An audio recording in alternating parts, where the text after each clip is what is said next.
Sir, ma'am. Sir. Pasensya na po beating the red light po kayo Ako, sir. Lisensya? Pasensya? Naku, sir. Pasensya na ho. Nagmamadali ho kasi kami. Wala tayong magagawa Paano, lisensya mo na lang? Sir, baka pwede nating pag-usapan man lang to.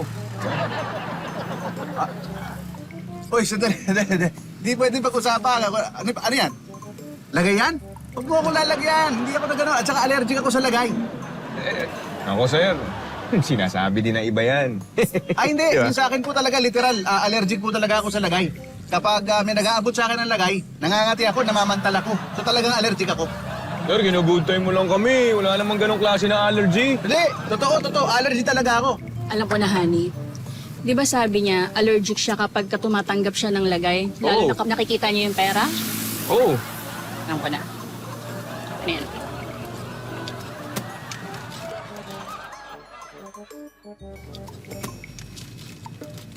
O, ito. Sir, ano Lagay ba? mo sa bulsa niya, tapos siguradong din niya makikita yung pera.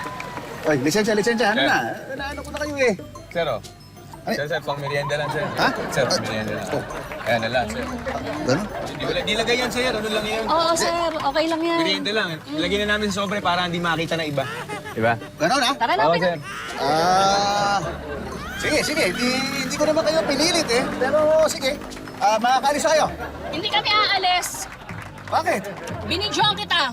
Ayun, no? Kitang-kita ko tumanggap ka ng lagay. Oy, sandali, hindi ako tumanggap. Kayo ang nagpilit magbigay sa akin. Huling-huli ka. Oy, dali. Burahin niyo yung video na yan. Hindi buburahin. Wala ka ng lusot. Dali. Ito ba yung pinagbabalaki ng sobre? Ito, ayan. Sa inyo na yan. Lagyan na yan. Oh, wala na. Honey? Ano ginawa mo? Sinali rin lagay niyo. Ano yan? Bakit ginawa yun? Allergic ang asawa ko kapag sinasawari sa kanya yung mga binigay niya!